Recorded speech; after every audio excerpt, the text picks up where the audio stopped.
malam. Terima kasih banyak untuk Pak Imars dan juga rekan-rekan dari GKIM Tong. Bersyukur pada malam hari ini kita bisa bertemu kembali. Ya, apa kabar Bapak Ibu Saudara sekalian? Pada tanggal 26 Maret yang lalu kita sudah bertemu dan hari ini kita bertemu lagi. Dan senang rasanya ya karena bisa mendapat kesempatan yang luar biasa untuk bersama-sama melayani melalui pembinaan iman Kristen yang diadakan oleh GKIM Tong ini. Kami dari tim Sabda akan melanjutkan topik yang sudah kita lakukan pada tanggal 26 Maret yang lalu ya. Pada saat itu kita sudah mengikuti bagian pertama dan saat itu kita belajar untuk menggunakan metode SABDA atau kita biasa sebut dengan metode Sabda ya untuk belajar Alkitab dengan aplikasi Alkitab. Karena waktu itu saya juga sudah dijelaskan oleh Ibu Yulia ya, ketika kita mempelajari Alkitab,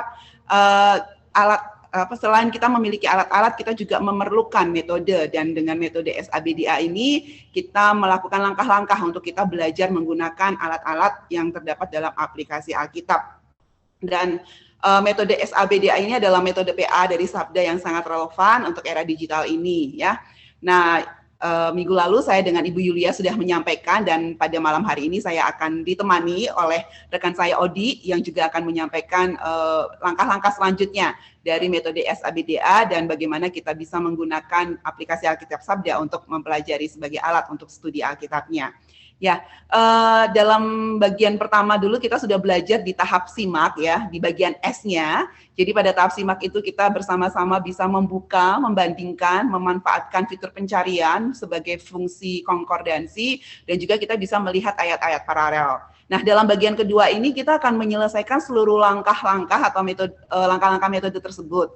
Dan ini nanti akan disampaikan oleh rekan saya Odi yang akan menyampaikan langkah-langkah dari tahap analisa dan belajar, yaitu bagian A dan B-nya. Lalu setelah itu saya akan selesaikan untuk tahap doa, diskusi, dan aplikasinya. Begitu ya Bapak Ibu Saudara sekalian. Nah, karena banyak yang akan kita sampaikan, jadi saya langsung serahkan saja kepada Saudara Odi untuk memberikan materinya. Silakan Odi. Oke, terima kasih Ibu Evi. Shalom sekali lagi kepada Bapak Ibu Saudara sekalian. Senang bisa bergabung bersama-sama dalam pertemuan malam hari ini. Perkenalkan lagi, nama saya Odi, saya dari Yayasan Lembaga Sabda. Saya menemani Ibu Evi di sini untuk menyampaikan presentasi malam ini. Nah, sebelum kita lanjut, saya akan share screen terlebih dahulu. Oke, apakah sudah terlihat screen-nya? Sudah, Odi. Ya, Bapak Ibu Saudara sekalian, seperti tadi yang sudah disampaikan oleh Ibu Evi, kemarin kita sudah sama-sama belajar tentang metode SABDA, khususnya dalam bagian simak, yaitu untuk menyimak dan juga untuk membandingkan beberapa versi. Secara khusus kita lebih banyak berkutat dengan teks Alkitabnya sendiri. Nah, itu baru langkah 1 dari 5 tahap langkah dalam metode SABDA. Nah, dalam kesempatan malam hari ini kita akan sama-sama belajar tentang analisa, belajar, doa, diskusi, dan aplikasi. 4 metode selebihnya dari metode SABDA. Nah, langsung saja saya akan masuk ke bagian yang kedua dari metode SABDA, yaitu analisa. Nah, sebelumnya saya perlu menekankan kembali kalau dalam pelatihan malam hari ini sangat disarankan apabila Bapak Ibu Saudara sekalian memastikan sudah terinstall aplikasi-aplikasi dalam set studi Android dari Yayasan Lembaga Sabda. Itu ada 5 aplikasi, aplikasi Alkitab, bisa yang dari Sabda, bisa dari yang Yugu, bisa yang warna biru, bisa yang warna hijau. Lalu juga ada aplikasi Alkipedia, ada aplikasi Kamus Alkitab, ada aplikasi tafsiran, dan juga peta Alkitab. Nah, itu karena kalau misal nanti tidak terinstall, kemungkinan ketika kita praktek akan ada beberapa kasus yang berbeda gitu dari setiap HP. Jadi saya menghimbau Bapak Ibu Saudara sekalian, apabila belum menginstal, silakan menginstal terlebih dahulu supaya kita bisa sama-sama belajar, sama-sama mengikuti dengan baik gitu ya. Baik, metode analisa. Nah, dalam tahap analisa ini, kalau kemarin dalam tahap simak kita lebih seperti yang sudah dibicarakan tadi, lebih membandingkan teksnya dan lebih merenungkan teksnya. Tapi dalam tahap analisa ini kita berusaha menggali lebih luas gitu. Nah, ada beberapa cara yang bisa kita gunakan untuk menganalisa teks yang sedang kita pelajari. Kita bisa menganalisa latar belakangnya atau konteksnya dengan memperhatikan beberapa kata penting dalam ayat atau perikop yang kita baca. Atau kita juga bisa mempelajari kata-kata sulit yang kalau misal kita bisa tahu apa artinya, maka kita bisa mendapatkan pemahaman yang lebih luas tentang apa yang kita pelajari. Dan juga kita juga bisa memperhatikan kata yang diulang-ulang. Nah, biasanya kalau ada kata yang diulang, itu berarti ada sesuatu yang penting di situ. Nah, ketika kita bisa melihat itu, kita bisa menggali itu, kita akan mendapat pemahaman yang lebih luas. Nah, untuk tahap analisa ini kita tidak bisa menjalankan sendiri tanpa bantuan. Kita bisa menganalisa dengan baik kalau kita punya alat-alat yang bisa membantu kita menganalisa teks yang kita baca. Nah, kalau ayah saya adalah seorang pendeta, Bapak Ibu Saudara, dan koleksi buku ayah saya itu bisa termasuk kamus Alkitab, ada ensiklopedia, ada peta, juga atlas bahkan, dan juga ada buku-buku tafsiran yang beberapa itu, ada ensiklopedia yang beberapa macam. Nah, kalau dulu ada banyak alat dalam bentuk buku yang bisa kita pakai, dan kalau Bapak Ibu Saudara punya buku-buku semacam ini, entah itu konkordansi juga bisa, indeks topikal juga akan sangat membantu. Nah, itu bisa sangat menolong kita untuk melakukan analisa terhadap teks yang kita baca. Nah, tapi dalam konteks kita studi dengan menggunakan handphone, Yayasan Lembaga Sabda juga sudah mengembangkan beberapa aplikasi yang kita bisa pakai untuk menolong kita dalam tahap analisa ini. Nah, itu tadi yang sudah disebutkan, aplikasinya adalah Kamus, Alkipedia, Peta, dan juga Tafsiran. Nah, kita akan belajar dari aplikasi yang pertama, Alkipedia.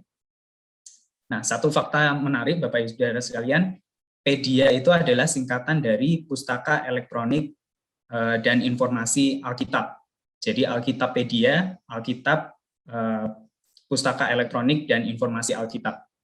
Nah, tujuan dari aplikasi ini sendiri adalah untuk menyediakan satu informasi terkait kitab atau pasal yang kita baca, semua kitab dan semua pasal dalam Alkitab.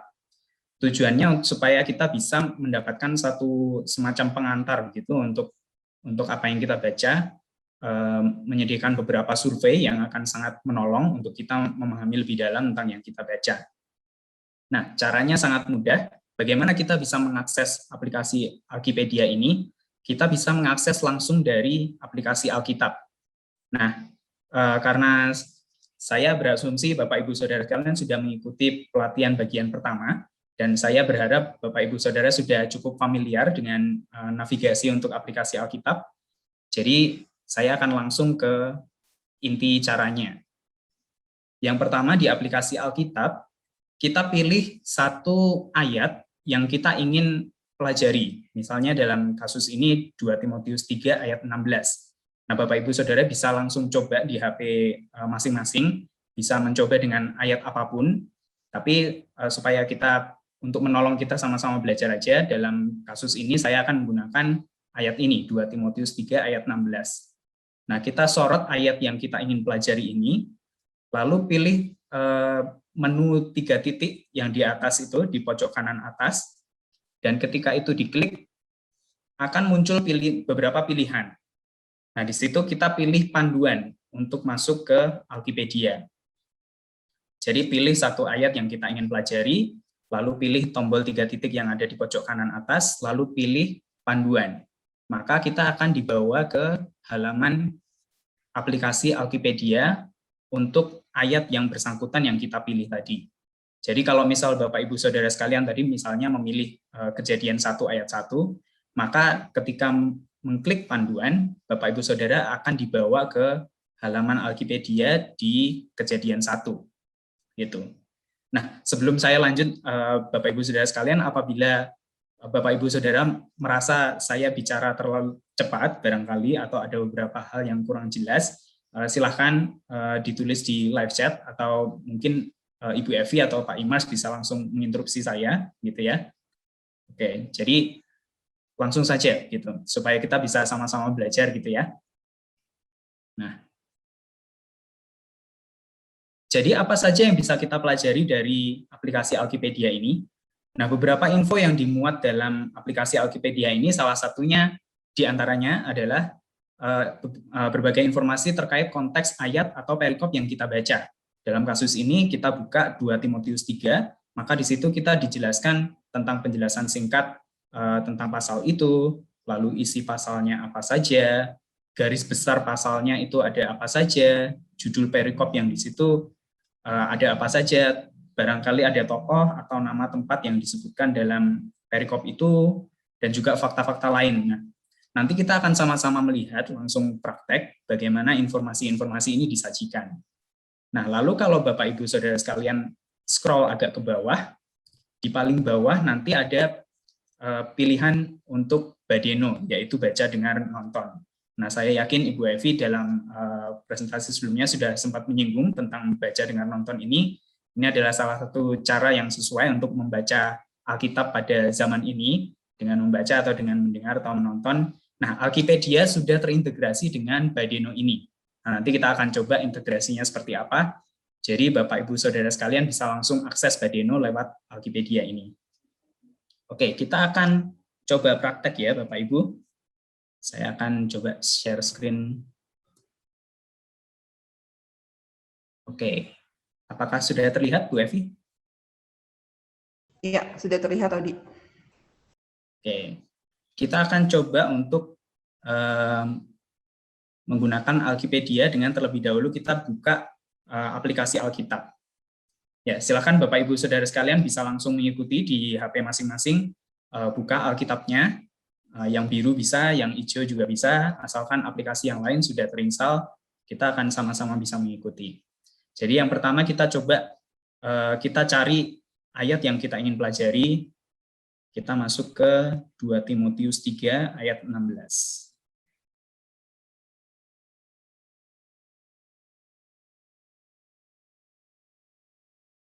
Oke, kalau kita sudah dapat ayatnya, kita soroti ayat yang kita ingin pelajari. Nah, maka menu di bagian atas akan berubah. Nah, di situ kita bisa pilih tombol overflow yang ada di pojok kanan atas.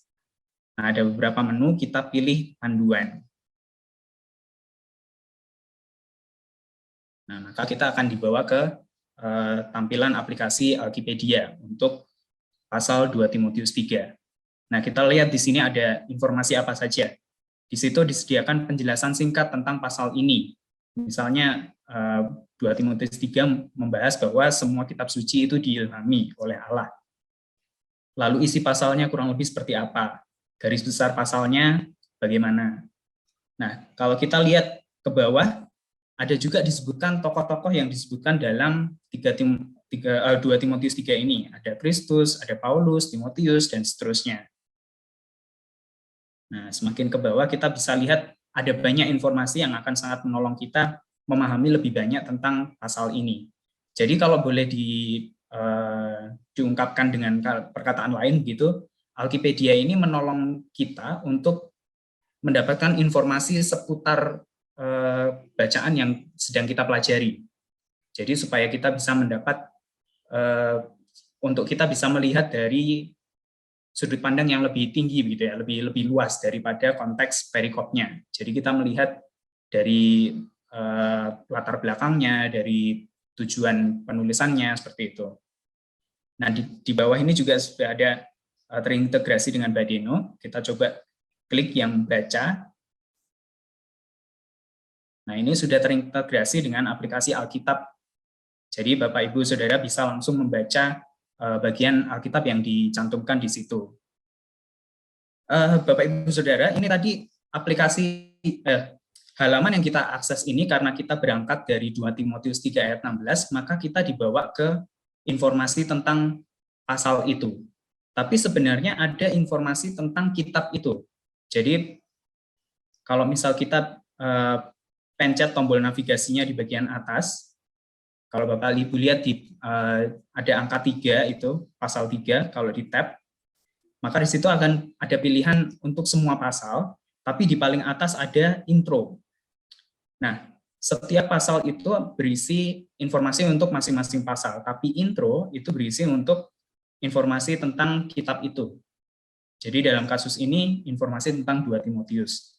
Nah, informasi yang disajikan agak berbeda karena cakupannya juga berbeda. Kalau per pasal, informasinya per pasal, kalau per Alkitab informasinya lebih luas. Misalnya dalam 2 Timotius ini disajikan statistiknya 2 Timotius ini terdiri dari 4 pasal dan 83 ayat dan seterusnya.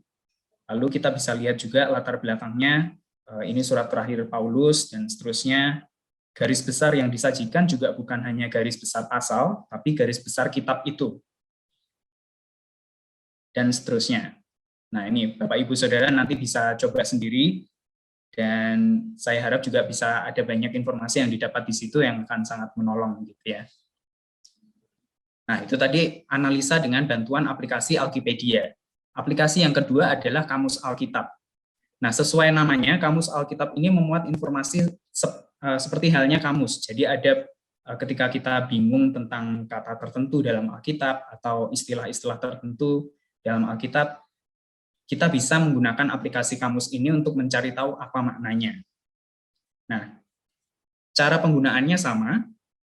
Kita pilih ayat yang ingin kita pelajari, lalu pilih tombol 3 titik yang ada di pojok kanan atas. Kalau tadi kita pilih panduan, kali ini kita pilih kamus. Dan ketika kita pilih kamus ini, maka ayat-ayat yang tersedia dalam kamus akan dicetak dengan garis bawah dan juga warna yang berbeda dalam aplikasi Alkitab. Jadi kita lihat di sini, kalau di ayat 2 Timotius 3 ayat 16, ada beberapa istilah yang tercantum dalam kamus, yaitu tulisan, Allah, kesalahan, dan kebenaran. Nah, kalau kita misalnya tap salah satu dari kata ini, akan muncul pop-up berisi penjelasan singkat tentang kata itu yang diambil dari aplikasi Kamus Alkitab. Tapi ini hanya secuplik dari informasi yang lebih banyak.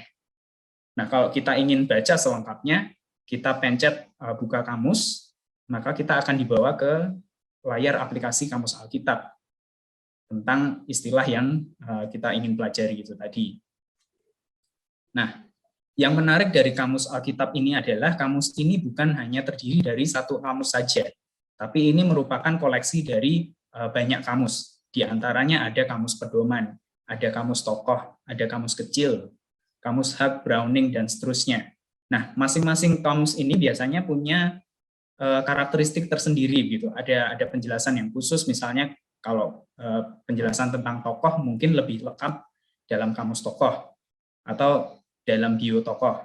Tapi untuk beberapa istilah yang lebih umum, mungkin penjelasan kita bisa dapat lebih banyak dari ensiklopedia Alkitab dan seterusnya. Nah, dengan berbagai sumber ini kita akan bisa mendapat pemahaman yang lebih lengkap.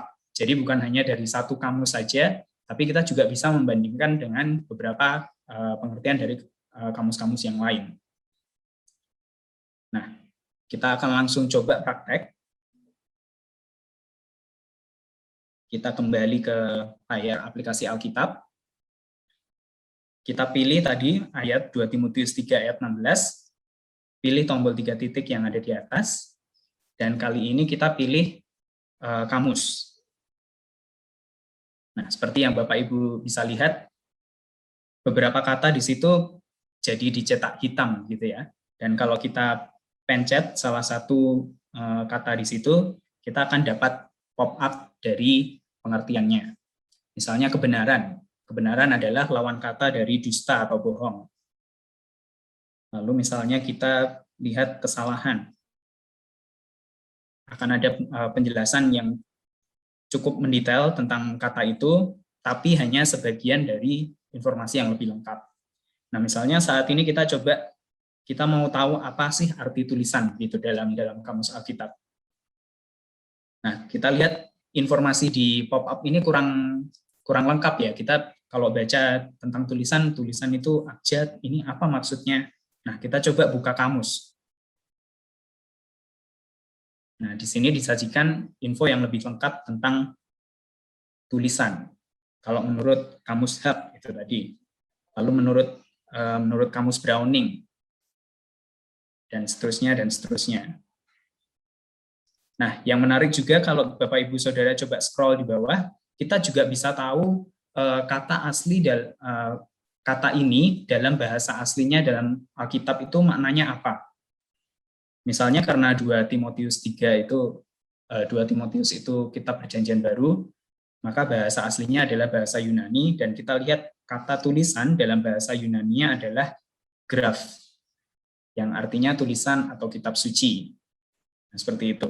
Kita juga bisa lihat statistiknya, ada berapa kali kata tulisan ini muncul dalam Alkitab. Dalam versi terjemahan baru, kata ini muncul 32 kali dalam 29 ayat. Nah, ini seperti yang Bapak Ibu bisa lihat, masing-masing kamus menyediakan informasi yang sedikit berbeda, tapi saya yakin bisa saling melengkapi. Dan membaca ini akan sangat menolong kita untuk mengerti kalau misal ada satu kata sulit sekali begitu, atau kata yang kita tidak pernah dengar sebelumnya, atau kata yang sepertinya sangat jargon Kristiani begitu, yang mungkin orang lain belum tentu tahu apa artinya. Nah, kita bisa pakai aplikasi Kamus Alkitab ini untuk menolong kita. Lalu yang ketiga, ada aplikasi tafsiran. Nah, sesuai namanya, aplikasi tafsiran ini berisi tafsiran dari bapak-bapak gereja dan juga dari mungkin beberapa renungan gitu yang memberikan catatan atau komentari tentang ayat-ayat dalam Alkitab. Ini sangat menolong, tapi secara pribadi sebenarnya saya sangat mendorong Bapak Ibu Saudara sekalian untuk tidak membuka tafsiran sebelum melakukan penggalian Alkitab secara pribadi terlebih dahulu. Nah, kenapa? Karena ketika kita membuka tafsiran, itu seperti ada jebakan untuk melihat tafsiran ini seperti kunci jawaban gitu ya. Maksudnya kita jadi tidak menggali apa yang firman Tuhan ingin katakan kepada kita, tapi kita lebih ke belajar apa kata Bapak Gereja tentang ayat ini, misalnya seperti itu. Jadi yang saya sarankan adalah kita menggunakan tafsiran ketika kita sudah menggali Alkitab secara pribadi, ada beberapa hal yang kita pelajari dari ayat yang kita baca, lalu setelah itu baru kita membuka tafsiran. Bagaimana kalau menurut pendapat Bapak-Bapak Gereja dulu gitu. Apakah yang saya dapatkan ini sesuai begitu. Karena pasti ada benang merah begitu di antara beberapa tafsiran, dan kalau kita mungkin sepertinya saya belajar agak melenceng, nah itu jadi bisa menjadi salah satu pagar juga untuk menolong kita tetap berada di jalan yang benar gitu, jalan yang lurus. Jadi jangan anggap tafsiran seperti kunci jawaban, tapi lebih ke salah satu catatan yang bisa menolong kita untuk melihat perspektif orang lain tentang ayat yang sama. Nah, seperti itu. Caranya juga sangat mudah. Kita pilih 2 Timotius 3 ayat 16 tadi, masih dengan tombol yang di pojok kanan atas, lalu pilih tafsiran. Dan kita akan dibawa ke layar aplikasi tafsiran. Nah, begitu dibuka, kita akan langsung disambut dengan beberapa pilihan. Di situ sudah terlihat paling tidak ada 8 pilihan yang tersedia di situ. Ada 8 tafsiran dari Matthew Henry, dari Utley, catatan dari Treasury of Scripture Knowledge, dan juga ada beberapa yang lain, ada juga dari Santapan Harian. Nah, ini Bapak Ibu Saudara bisa centang atau uncentang kalau tidak ingin membaca dari salah satu dari ini. Dan kita akan coba dalam kasus ini 2 Timotius 3 ayat 16, kita coba lihat bagaimana pendapat Wycliffe tentang 2 Timotius 3 ayat 16 ini. Nah, kita bisa lihat kalau menurut Wycliffe, diilhamkan Allah, ini ayat 16, di dalam bahasa aslinya merupakan satu kata yang berarti dihembuskan oleh Allah. Nah, ini bisa kita bandingkan juga dengan tafsiran yang lain untuk menolong kita belajar lebih banyak. Nah, kita akan coba langsung praktek lagi ya. Oke, kita kembali ke layar aplikasi Alkitab. Masih dengan pilihan yang tadi. Ini karena tadi kita coba buka dengan kamus, maka masih ada garis bawah, tidak masalah. Kita langsung pilih tombol di pojok kanan atas, lalu pilih tafsiran. Nah, di situ ada beberapa tafsiran, kita bisa, karena tafsiran ini biasanya sangat panjang, Bapak Ibu Saudara sekalian, ada tombol yang disediakan untuk membuka atau menutup tafsiran yang tidak ingin kita baca atau yang ingin kita baca. Nah, misalnya saya ingin lihat catatan dari Santapan Harian. ternyata ada renungan terkait ayat ini pada yang diterbitkan pada hari Sabtu 25 September 2010. Nah, kita bisa baca tentang itu. Dan ada banyak juga yang lain, yang tadi yang dari catatan dari Wycliffe. Lalu aplikasi yang keempat adalah peta Alkitab. Nah, saya secara pribadi merasa peta Alkitab ini punya kegunaan yang sangat khusus, gitu ya, berbeda dengan alat-alat yang lain, karena peta Alkitab menolong kita untuk memposisikan memposisikan tempat-tempat yang disebutkan dalam Alkitab dalam lokasi geografisnya. Nah, ini akan sangat menolong untuk kita bisa membayangkan letak geografis dari lokasi-lokasi yang kita baca. Misalnya, peta Alkitab akan sangat menolong jika kita ingin melihat seperti apa perjalanan Rasul Paulus yang pertama, atau perjalanan Rasul Paulus yang kedua. Atau barangkali Bapak Ibu Saudara penasaran, di mana sih 7 jemaat yang disebutkan di kitab Wahyu itu lokasinya di mana? Nah, kalau kita lihat dalam peta modern, 7 jemaat yang disebutkan dalam kitab Wahyu itu ada di Turki, Bapak Ibu. Nah, kita bisa tahunya dari mana? Ya, dari peta Alkitab ini. Nah, kalau kita lihat di apabila aplikasi peta Alkitab ini sudah kita install dalam HP kita, nah ketika kita melihat dalam aplikasi Alkitab, ayat-ayat yang mengandung informasi tentang lokasi akan diberi tanda dengan tanda peta di sebelah kanan ayatnya. Jadi bentuknya seperti apa itu? Mungkin seperti bintang gitu ya, atau lingkaran. Itu adalah tanda peta. Itu menandakan bahwa ada informasi lokasi geografis dalam ayat itu.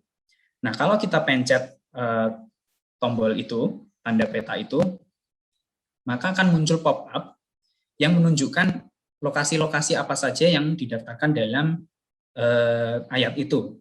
Misalnya dalam ini ayat 2 Timotius 3 ayat 11 ada disebutkan Antiokhia, Iconium, dan Listra. Nah, di situ kita bisa lihat sekilas ada 3 kota yang disebutkan itu dalam peta.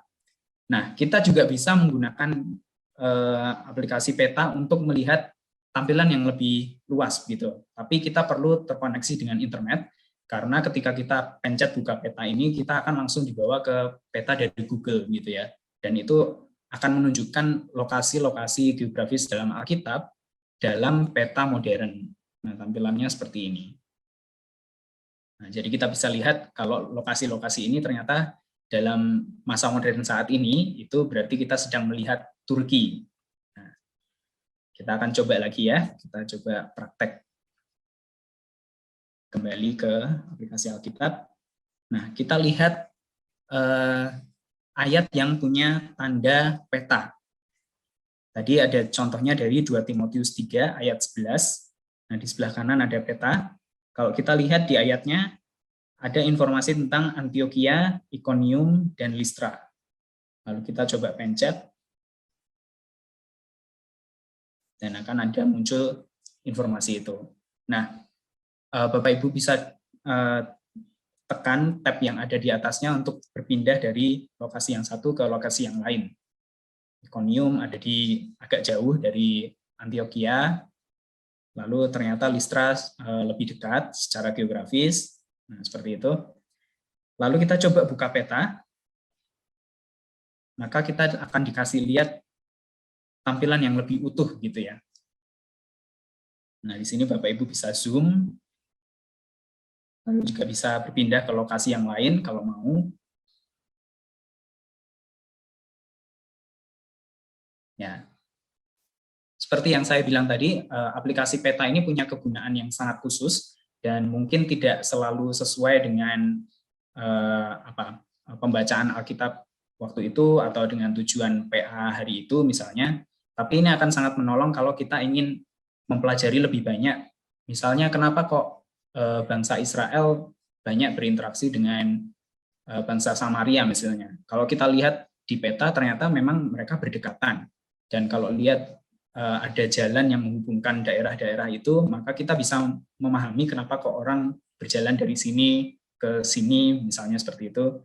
Kita juga bisa lihat tempat-tempat mana saja yang dikunjungi Yesus, yang dikunjungi murid-murid, rasul-rasul seperti itu. Nah, itu akan sangat menolong gitu. Saya sendiri secara pribadi merasa aplikasi peta ini lebih menyenangkan gitu ya, lebih seperti permainan daripada alat-alat yang lain, karena ini sangat menolong di hal yang sangat visual gitu. Oke, kita akan lanjut. Ya, jadi tadi beberapa cara untuk kita bisa menganalisis untuk mendapatkan atau menggali lebih banyak dari ayat yang kita baca. Nah, setelah melakukan analisis, kita tidak berhenti sampai di situ, tapi kita juga menarik pelajaran dari apa yang sudah kita baca, baik dari ayatnya sendiri maupun dari alat-alat bantu yang sudah kita gunakan tadi. Nah, setelah menyimak, setelah menganalisis, lalu kita minta pertolongan dari Roh Kudus untuk kita bisa menyimpulkan pelajaran apa yang kita dapat dari apa yang kita baca, apa yang kita gali hari itu. Apa sih sebenarnya yang ingin firman Tuhan sampaikan kepada saya saat itu? Nah, karena dari ayat yang sama dibaca oleh orang yang berbeda, orang-orang itu bisa dapat berkat yang berbeda loh Bapak Ibu. Dan itu berkat itu bisa sangat pribadi untuk kita sendiri, bisa juga sangat memberkati untuk orang lain. Nah, jadi kita perlu pertolongan Roh Kudus untuk menyimpulkan apa yang bisa kita pelajari dari firman itu. Dan pelajaran yang kita dapat pasti menolong kita untuk bisa berakar dan bertumbuh dalam firman Tuhan. Nah, cara belajar ini seperti apa gitu? Kalau misal tadi analisis kita bisa menggunakan alat-alat, lalu bagaimana kita belajar?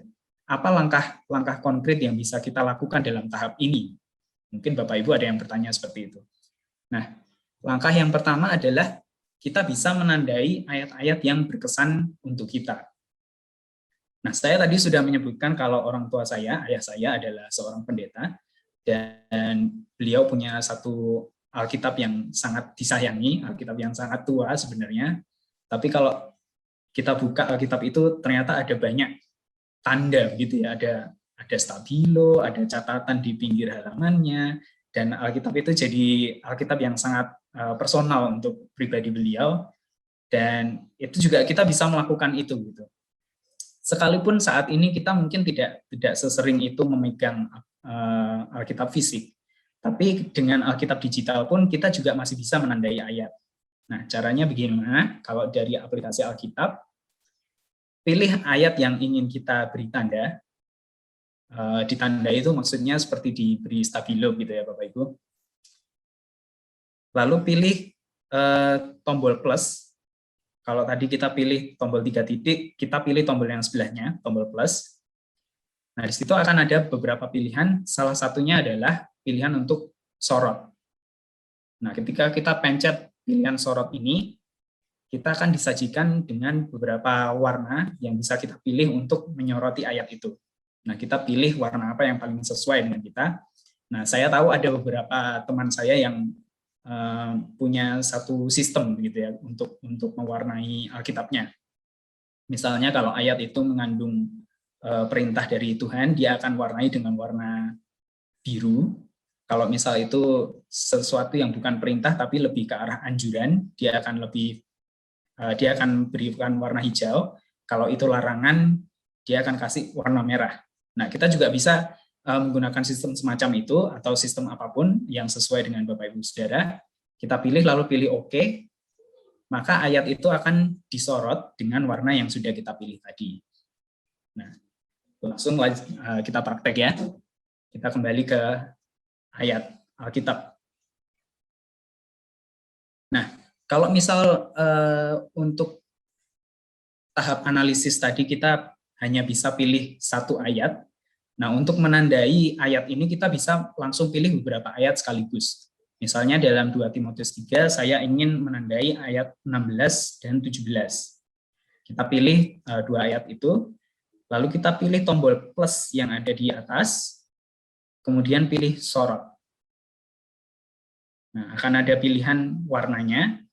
Misalnya saya ingin berikan warna hijau. Nah, maka ayat yang sudah saya pilih tadi akan diwarnai dengan warna hijau. Nah, Bapak Ibu bisa juga menggunakan warna lain.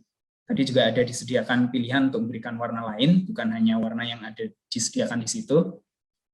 Kalau kita buka layar sorot tadi, ada pilihan warna lainnya. Nah, ini pilihannya bisa tidak terbatas. Pilihan Bapak Ibu mungkin mau warna yang lebih cerah, warna yang lebih gelap, dan sebagainya. Dan kalau misal kita mau menghapus warna yang sudah kita pilih, caranya juga sama. Pencet di ayat yang disorot, pilih plus tadi, lalu pilih sorot. Nah, tapi kali ini kita pilih hapus yang ada di sebelah kiri. Nah, maka ayat itu tidak lagi disorot. Nah, itu salah satu cara untuk belajar kita menandai ayat. Kita bisa menandai ayat-ayat emas, kita bisa menandai ayat-ayat yang berkesan untuk kita, ayat-ayat yang membahas tentang topik tertentu, misalnya seperti itu. Nah, itu salah satu cara untuk belajar. Cara yang kedua adalah dengan mencatat. Nah, mencatat akan sangat membantu untuk kita, bukan hanya membantu kita mengingat apa yang sudah kita pelajari, tapi kita juga perlu menuangkan dalam catatan supaya kita tidak lupa gitu ya, catatan supaya tidak hilang. Kalau kita hanya mengingat, ada kemungkinan nanti kita akan lupa. Tapi ketika dicatat, itu akan ada sama-sama dengan kita kemanapun kita pergi. Apalagi kalau kita mencatatnya dalam Alkitab. Kalau ayah saya lebih suka mencatat di pinggiran Alkitab itu, tapi lama-lama Alkitabnya juga penuh, jadi beliau tetap harus pakai kertas yang berbeda. Nah, keuntungannya dengan Alkitab digital adalah kita tidak akan kehabisan tempat untuk menulis catatan. Caranya sorot ayat yang kita ingin beri catatan, pilih tombol plus, lalu pilih catatan. Nah, di situ Bapak Ibu bisa mengetikkan apa saja yang ingin Bapak Ibu catat. Misalnya, dari ayat ini saya belajar bahwa sekian. Nah, kalau sudah selesai, tekan tombol centang, nah maka catatan akan disimpan. Cara Bapak Ibu bisa tahu apabila catatannya sudah tersimpan adalah akan ada ikon catatan di sebelah kanan ayat yang tadi sudah diberi catatan. Nah, itu untuk mengingatkan kita, oh ini ada catatan di ayat ini. Gitu. Kita coba praktek lagi. Pilih 2 Timotius 3 ayat 16, lalu pilih plus, dan kita tulis catatan. Nah, kita bisa menulis apa saja di sini. Misalnya saya akan tulis, saya belajar bahwa segala firman diilhamkan oleh Allah.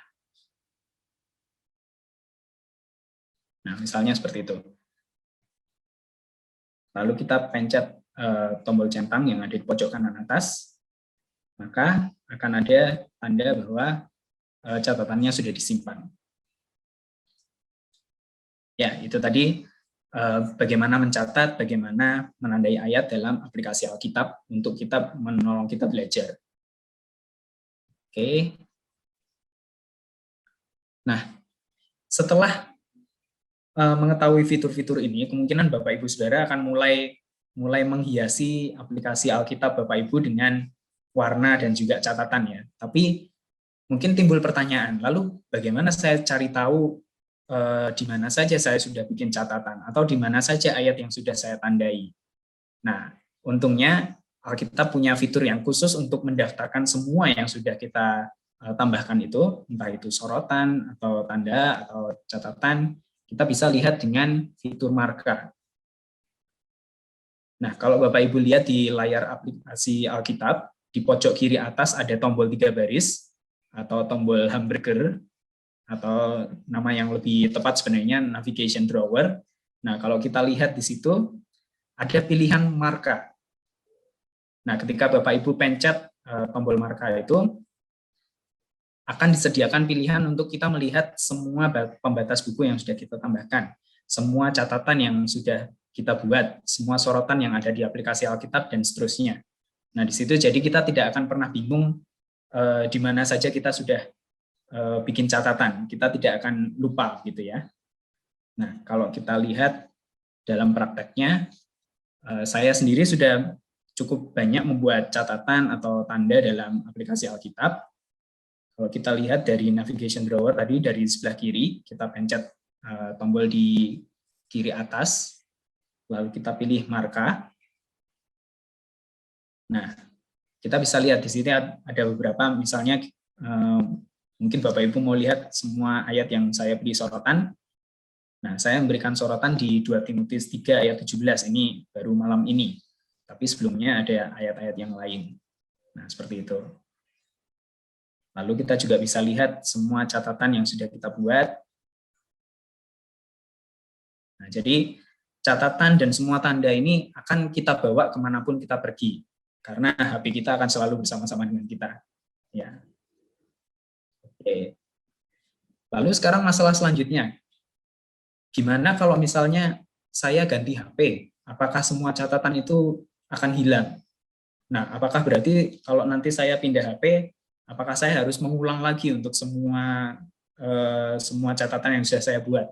Jawabannya tidak. Ada fitur yang khusus untuk ini adalah untuk mensinkronkan marka yang sudah kita buat. Jadi, Bapak Ibu bisa membuat satu akun dan semua catatan, semua tanda itu akan disimpan di cloud. Jadi kapanpun Bapak Ibu punya HP baru misalnya, atau HP-nya rusak sehingga harus beli baru, semua catatan yang lama yang ada di HP Bapak Ibu Saudara tidak akan hilang, tapi akan disimpan dan bisa langsung diletakkan dalam perangkat yang baru itu. Caranya tadi lewat menu di sebelah kiri juga, tombol hamburger tadi, lalu kita scroll ke agak bawah, itu ada pengaturan. Nah, saat kita klik, ada menu untuk sync atau sinkronisasi. Nah, kalau Bapak Ibu Saudara belum pernah menggunakan fitur ini, maka Bapak Ibu Saudara akan disajikan dengan satu halaman untuk membuat akun baru atau untuk login dengan akun yang sudah ada. Nah, di sini Bapak Ibu bisa buat akun atau bisa login kalau sudah punya. Nah, kalau misal Bapak Ibu sudah berhasil login, tampilannya kurang lebih akan seperti ini. Jadi marka dan label semua disinkronisasi, jadwal baca juga tidak hilang, riwayat ayat, jejak, dan lain-lain, semua marka yang sudah kita buat tidak akan hilang, dan kita masih bisa menyimpannya untuk bertahun-tahun ke depan lewat beberapa perangkat. Oke, ya itu tadi Bapak Ibu Saudara sekalian tentang 2 langkah dalam metode SABDA untuk analisis, untuk menggali lebih dalam tentang apa yang kita pelajari, bukan hanya dari teksnya itu sendiri, tapi juga dari latar belakang dan berbagai informasi seputarnya. Lalu juga metode belajar untuk menyimpulkan apa yang sudah kita simak, apa yang sudah kita analisa, dan kita doakan apa yang kita pelajari dari pembacaan firman hari itu. Nah, 2 metode selanjutnya, 2 langkah selanjutnya adalah doa diskusi dan aplikasi. Nah, ini akan disampaikan oleh Ibu Evi. Jadi akan saya serahkan kepada Ibu Evi. Jadi pada dasarnya tahap doa dan diskusi ini sebenarnya adalah tahap dialog, ya. Apa nih maksudnya dialog? Kalau dialog itu kan pasti memerlukan tidak hanya satu pihak ya, tetapi 2 pihak. Nah, dialog di sini adalah doa dan diskusi. Berdialog yang pertama adalah kita berdialog dengan Tuhan melalui doa, ya.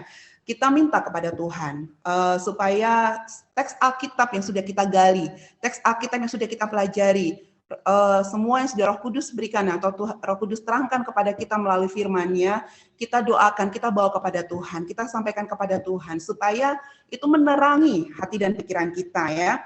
Mengapa perlu kita sampaikan, kita doakan kepada Tuhan? Karena kita mengucap syukur atas berkat firman Tuhan yang boleh Dia nyatakan kepada kita. Mengucap syukur untuk pemahaman firman Tuhan yang begitu indah, yang begitu dalam, yang boleh Dia nyatakan kepada kita. Sehingga itu menerangi hati dan pikiran kita dan akan menolong kita untuk bisa hidup sesuai dengan kehendak-Nya. Jadi tidak berhenti kita tahu, kalau tadi bilang kita punya keluasan untuk mengetahui pengetahuan itu, mungkin kita sudah puas dengan kita punya kekayaan pengetahuan lebih dalam lagi, tetapi kita harus maju lebih lagi. Kita doa, kita minta kepada Tuhan supaya firman Tuhan ini menerangi hati dan pikiran kita, ya. Kita juga minta kepada Tuhan supaya kita bisa nanti kita lihat di tahap berikutnya kita bisa melakukannya. Lalu dialog yang berikutnya adalah kita mendiskusikannya, kita membicarakannya atau kita membagikannya dengan teman-teman kita. Nah, pelajaran-pelajaran yang kita dapatkan bisa kita bagikan. Kalau pada masa pandemi ini ada banyak cara untuk kita bisa berbagi, bahkan sebenarnya lebih mudah lagi untuk berbagi ya. Kalau dulu kan kita biasa lakukan secara offline, kita ketemuan, kita share berbagai firman Tuhan. Sama halnya dengan pembinaan iman Kristen ini sendiri kan, dulu kan dilakukan secara tatap muka langsung ya. Ada online seperti ini pada masa pandemi saja. Nah, ketika pada masa pandemi ini kita juga bisa membagikan, kita bisa mendialogkan apa yang sudah kita dapatkan dari hasil belajar, dari hasil analisa kita kepada rekan-rekan yang lain, bisa secara online ya, lalu kita juga bisa membagikannya melalui media sosial yang kita miliki, atau kalau kita punya grup-grup PA, kita punya grup belajar Alkitab, kita bisa membagikannya ke grup tersebut. Nah, contohnya seperti yang ada di layar Bapak Ibu Saudara sekalian, ini dulu kami punya dan saat ini juga Yayasan Lembaga Sabda memiliki berbagai macam komunitas-komunitas untuk PA secara online ya, baik melalui WAG, ada juga lewat media sosial, kami juga punya. Nah, Bapak Ibu Saudara sekalian juga bisa membaginya melalui grup-grup yang Bapak Saudara sekalian miliki. Nah, dalam aplikasi Alkitab, mungkin kita bertanya bagaimana caranya kita bisa berbagi ya dari aplikasi Alkitab. Itu juga ada Bapak Ibu Saudara sekalian ya. Jadi aplikasi Alkitab ini tidak dirancang untuk ini semua berkat untuk kita sendiri, berkat kita simpan sendiri ya. Aplikasi Alkitab ini dirancang juga untuk kita dapat berbagi. Kita bisa membagikan berkat firman Tuhan. Karena itu yang Tuhan mau, kita membagikan berkat kan. Firman Tuhan yang Tuhan berikan bukan untuk diri kita sendiri saja, harus kita bagikan. Nah, dalam aplikasi Alkitab, kita langsung demo aja ya. Itu adalah menu langganan kita atas. Lalu setelah itu, setelah disorot ayat yang sudah kita pilih untuk kita bagikan ya. Jadi kita sorot tadi 2 Timotius 3 ayat 16, nanti kita coba. Nanti begitu diklik menu titik 3-nya, akan keluar menu untuk pilihan untuk bagikan. Ya, ada pilihan untuk bagikan. Nah, di situ kita bisa memilih untuk membagikan. Lalu nanti setelah kita klik bagian pilih bagian bagikan itu, akan keluar ikon-ikon yang kita install di dalam Alkitab kita, baik itu ikon-ikon aplikasi-aplikasi untuk media sosial, untuk chatting, di mana memungkinkan untuk kita bisa membagikan ayat-ayat tersebut. Nah, supaya lebih enak lagi, kita langsung demo saja ya, Odi ya. Odi bisa membuka untuk ininya, layar HP-nya. Oke, ya. Kita coba pelan-pelan aja, Odi. Di 2 Timotius 3 ayat 16, kita sorot 2 Timotius 3 ayat 16. Ya, diklik. Lalu kita arahkan untuk kita klik di bagian menu kanan atas di bagian titik 3. Ya. Lalu akan keluar bagikan. Nah, lalu oke, prosesnya. Nah, sudah keluar aplikasi-aplikasi. Jadi aplikasi Alkitab akan memberitahu aplikasi-aplikasi apa saja yang kita miliki di HP kita masing-masing yang sudah kita install. Lalu kita bisa pilih aplikasi-aplikasi chatting atau sosial media yang memungkinkan untuk kita dapat membagikan ayat atau berkat dari firman Tuhan hari itu. Nah, kita bisa pilih mungkin di HP Bapak Ibu Saudara sekalian menginstall Facebook, kita nanti bisa bagikan via Facebook, atau bisa menginstall Telegram juga, kita juga bisa bagikan lewat Telegram, atau yang paling populer yang biasa kita pakai itu adalah aplikasi WhatsApp ya Bapak Ibu Saudara sekalian. Nah, kita mau coba ya pakai aplikasi chatting sejuta umat ini, yaitu dengan aplikasi WhatsApp ya, yang saya yakin hampir semua punya ya, aplikasi WhatsApp. Ya, jadi setelah kita pilih bagikan, pilih icon WhatsApp ya, lalu Odi akan pilih kirim ke siapa nih Odi? Saya akan kirim ke Bu Evi aja ya. Oke, boleh kirim ke saya saja. Ya, jadi boleh cari dulu namanya. Oke, ya itu pilih paling atas itu Adi. Karena ada 2 nomornya, pilih yang paling atas. Nah, lalu silahkan seperti biasa kalau Bapak Ibu Saudara sekalian kan saya juga suka membagikan ya, suka membagikan berita-berita atau meneruskan pesan-pesan yang lain sama prosedurnya. Tinggal di klik untuk bagian hijau yang di bagian kanan bawah. Nah, itu akan langsung tertampil di bagian kotak chatnya. Tetapi itu tidak langsung terkirim ya Bapak Ibu Saudara sekalian. Kita masih dapat mengeditnya. Nah, biasanya ketika saya membagikan ayat-ayat ini, saya tidak hanya sekadar membagikan ayat. Jadi, saya akan menambahkan, hari ini saya mendapatkan ayat atau berkat firman Tuhan dari 2 Timotius 3:16.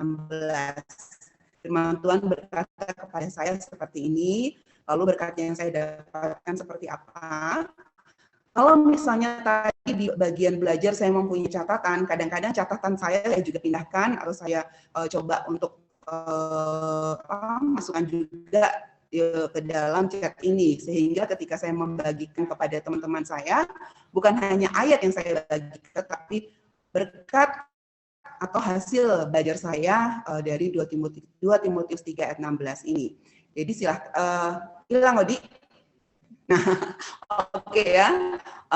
Itu saya edit, Bapak Ibu Saudara sekalian, misalnya mau dihilangkan linknya juga bisa, silakan Odi bisa coba, misalnya link yang paling bawah itu mau dihilangkan juga boleh, ya. Atau ya langsung send, langsung bisa masuk ke saya. Kalau Bapak Ibu Saudara sekalian bisa lihat, ini saya sudah dapat ya dari Odi ini.